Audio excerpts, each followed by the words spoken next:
Assalamualaikum warahmatullahi wabarakatuh. Bagaimana kabarnya hari ini adik-adik? Semoga kalian selalu sehat walafiat dan dihindarkan dari segala macam penyakit. Sebelumnya, Ibu perkenalkan diri dulu ya, karena ada pepatah yang mengatakan tak kenal maka tak sayang. Jadi saling mengenallah dan saling menyayangi. Nama Ibu Nur Indah Sari, biasa dipanggil Ibu Indah.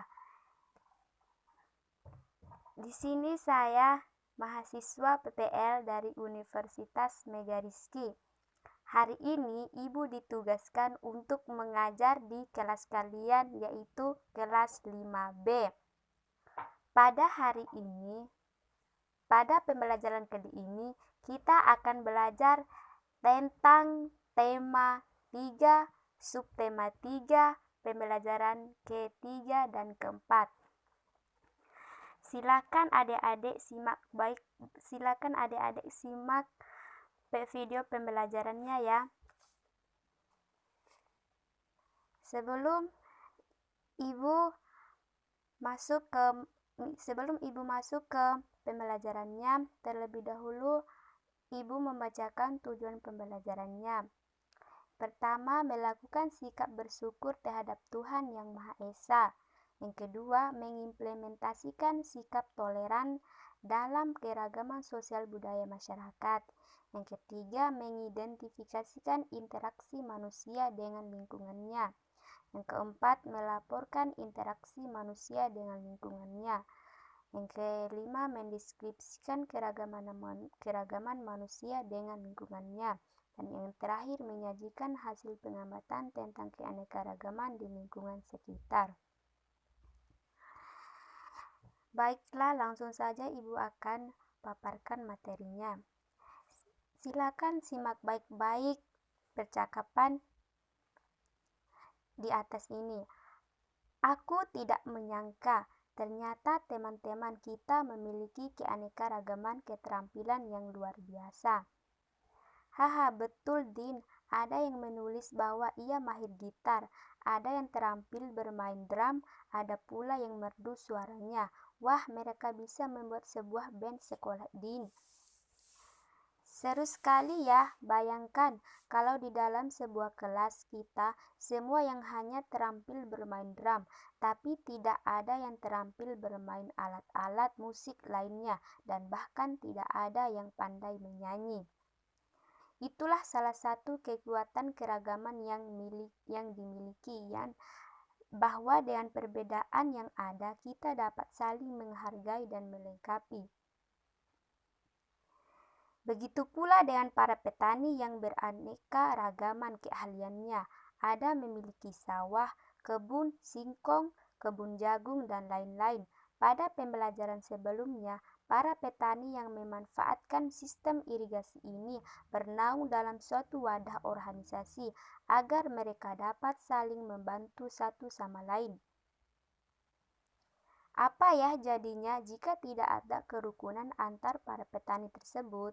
Akibatnya, sekelompok orang tersebut akan terpecah belah dan saling menentang satu sama lain.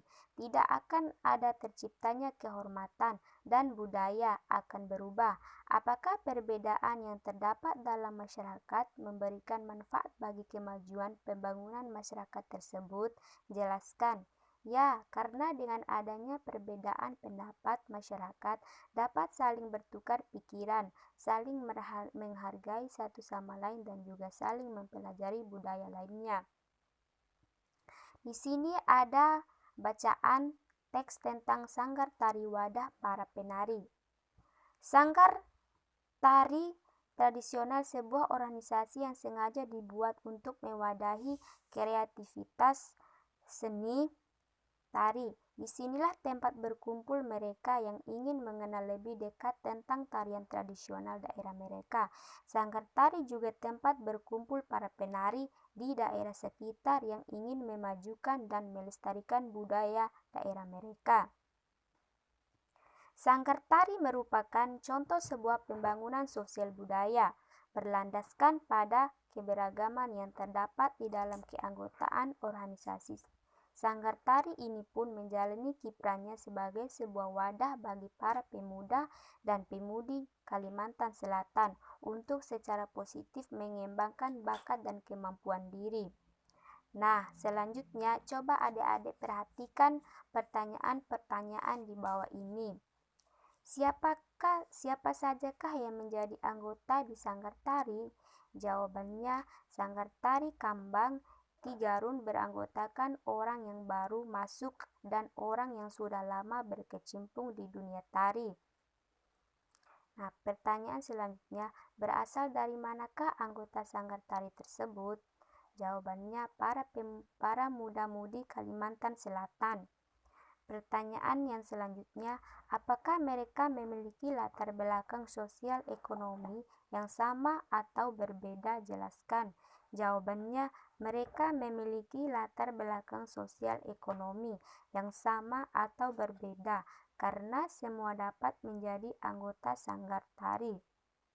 Nah, di sini adik-adik sekalian bisa kalian lihat ada gambar keragaman sosial budaya Indonesia sebagai model pembangunan nasional.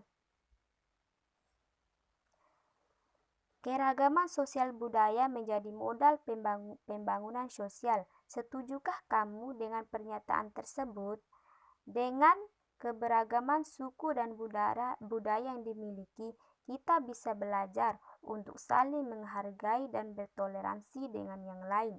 Dengan adanya toleransi, maka akan menghindari adanya perpecahan sehingga persatuan dan kesatuan akan terjaga dengan baik.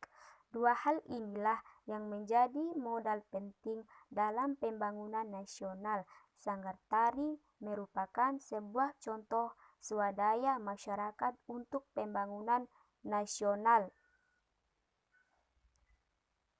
Selanjutnya berikut adalah contoh keragaman sosial budaya. Nah, di Indonesia ada beberapa keragaman sosial budaya yang terdiri dari keragaman suku bangsa.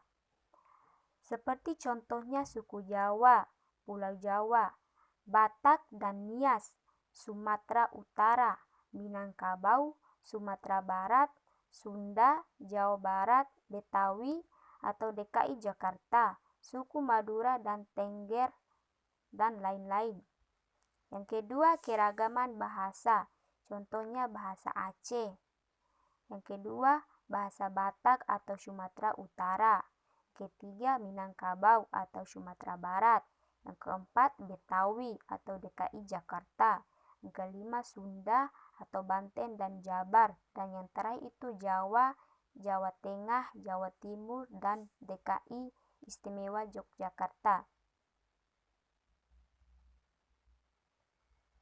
Selanjutnya, keragaman rumah adat tradisional. Di sini kakak mengambil contoh rumah adat dari Padang. Dan pakaian adatnya juga dari Padang. Keragaman senjata tradisionalnya juga dari Padang. Terus materi yang terakhir itu manfaat keragaman sosial budaya. Manfaat keragaman sosial budaya ini terdiri dari 5. Yang pertama, menarik minat para wisatawan asing dan dalam negatif untuk berkunjung. Yang kedua, mempererat persatuan dan kesatuan bangsa. Yang ketiga, memperluas persatuan dan kesatuan. Yang keempat, menjadi kekayaan budaya bangsa. Dan yang kelima, menjadi daya tarik para wisatawan domestik dan mancanegara. Mungkin itu saja paparan materi yang dapat kakak berikan hari ini. Lebih dan kurangnya kakak mohon maaf ya. Wabillahi taufiq wa hidayah. Wassalamualaikum warahmatullahi wabarakatuh.